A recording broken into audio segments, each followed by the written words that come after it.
What's up, y'all? I'm going to talk about the dark side of spirituality when you find out that your family is part of the dark side of it, but they portray themselves as the light workers.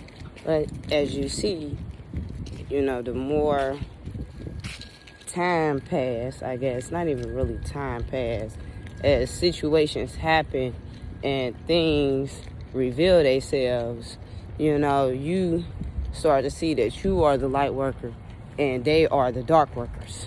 Like, I believe in balance and everything, but I don't really do dark magic or black magic, I should say. Not dark, but they do black magic. And, your family is doing black magic when, my experience was when I became religious, I got baptized and became a Christian. My family, they were not Christian. I mean, they were kind of Christian or Baptist or whatever, but they didn't go to church. They didn't even think about going to church. They didn't even care about going to church, right? And while I was going to church, none of them were going to church. Okay? And so, once I stopped going to church and I became spiritual, and I started trying to teach people about, where religion came from and, spirituality was first and, about the melanated carbon history of our beings, of our beings, the history of our beings, I started trying to teach them about that and they all rejected me. But at the same time, they was following my past footsteps. To the point where now they are, they still real religious and everything. In fact, they even use a lot of the lower frequency terms to describe their beliefs and everything. And I try to elevate them on that, to help enlighten them. And I got a lot of resistance and backlash to the point where they started trying to poison me. I had got left out of my grandmother's will. I didn't get anything from my grandmother. I remember the last few times I went to see my grandmother when she was full functional and battling with her cancer. I remember she told me that, she had a ring for me.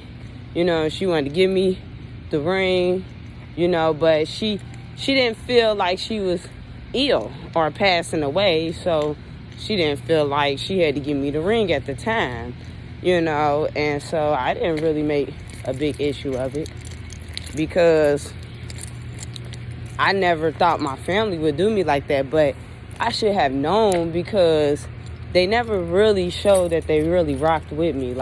When I went through my childhood trauma, my sexual abuse and everything, they all thought I was lying. They thought I was making it up or trying to get attention. And I never really understood that part. As a family, especially as much time as I spent with them and stuff like that, I didn't tell nobody right away, because I had blacked out and put it out my mind. And so it was the last thing that I would think about a lot of times. So I didn't really tell a lot of people about it. But once I turned 18, I decided to tell people about what happened because it had came to me. I was blacking out. I was going through a lot of mental depression, emotional spirals and stuff. And so my boyfriend at the time, he the one that had pointed it out. And I guess he was familiar with people who have been sexually abused and how their behavior is once they become adults. And so, when I did tell my family about it all happening, especially on my dad's side, they all said I was lying. They didn't believe me. And in fact, they never really stood by me, had my back. I remember one of my aunties used to always say things like, "Oh, Diamond's sneaky. You gotta watch the quiet ones. It's always the quiet ones that do the most stuff." And at that time I was being sexually abused, so of course I'm quiet. You know what I'm saying? And I swear to God, I could have I have a premonition or a dream or a vision of me being sexually abused there, and I really don't know who it was that abused me. You know what I'm saying? But I do know for a fact that even as kids, we was sexually abusing each other, and the adults was nowhere to be found. And so that really messed me up even more at the fact that they didn't even believe me, knowing the lifestyle that our families was living. Like, and so you know, I expressed to them about, you know, the abuse and everything, but they just didn't have my back. Like, and so that was how I realized that, you know, you know, basically I was being raised by some dark souls. Like, they never really wanted me, to be who I was, like the true child that I was.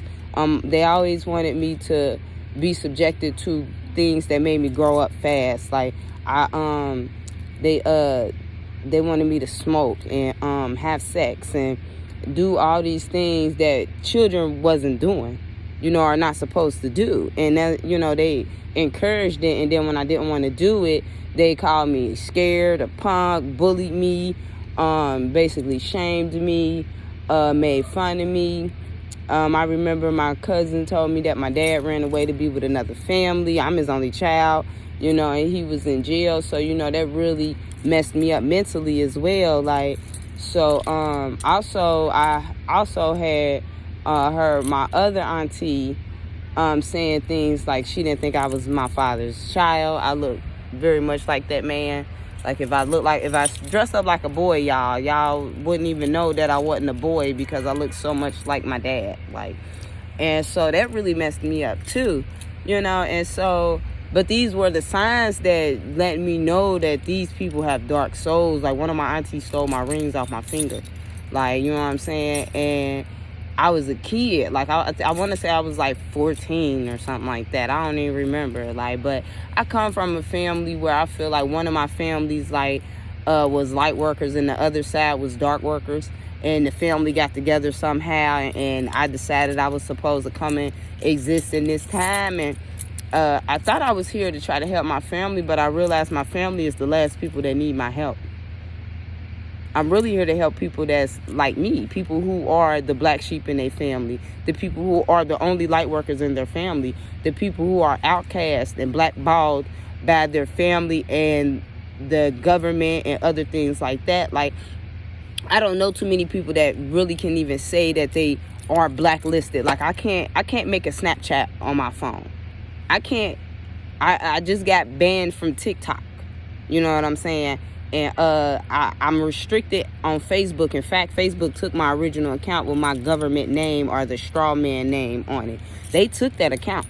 And so now I have to go by this alias and all this. Like, so I'm really targeted in so many different ways.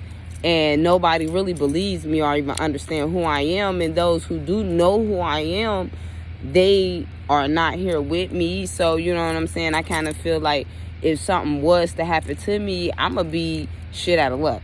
Because don't nobody here in the hood believe me. Motherfuckers don't even believe in no fucking gang stalking. They're like, what the fuck is you talking about? We gangs. We don't stalk. Like, you know what I'm saying? Like, so I'm really out here, like, by myself. And I really don't care, though. Like, I want to deliver my messages to people because they need to be heard. Like, I had a guy walk up to me yesterday talking about vote. And then I told him, we don't need to do that no more. We don't need to do that no more. Like, I can expose so many different things about the food, about radiation, about cell phones, about the government, about the occult, about cults, about the oaths that a lot of these people take in these corporations and things like that. I can expose the corporations. I work for a corporation. Like, and it's draining me most of the time, me being here. Like, but I'm gonna go ahead and end this video. I just wanted to tell my little story a little bit about, you know, being in the family. It seemed like I'm filled with a family full of warlocks and sorcerers and I should say witches, you know what I'm saying, and not the good ones. Like, I've definitely in that, you know what I'm saying? So if you somebody who just coming into spirituality or feel like you being attacked or whatever, please drop a comment, like, share, subscribe, y'all, and stay protected out there. Love you, namaste, and ashe.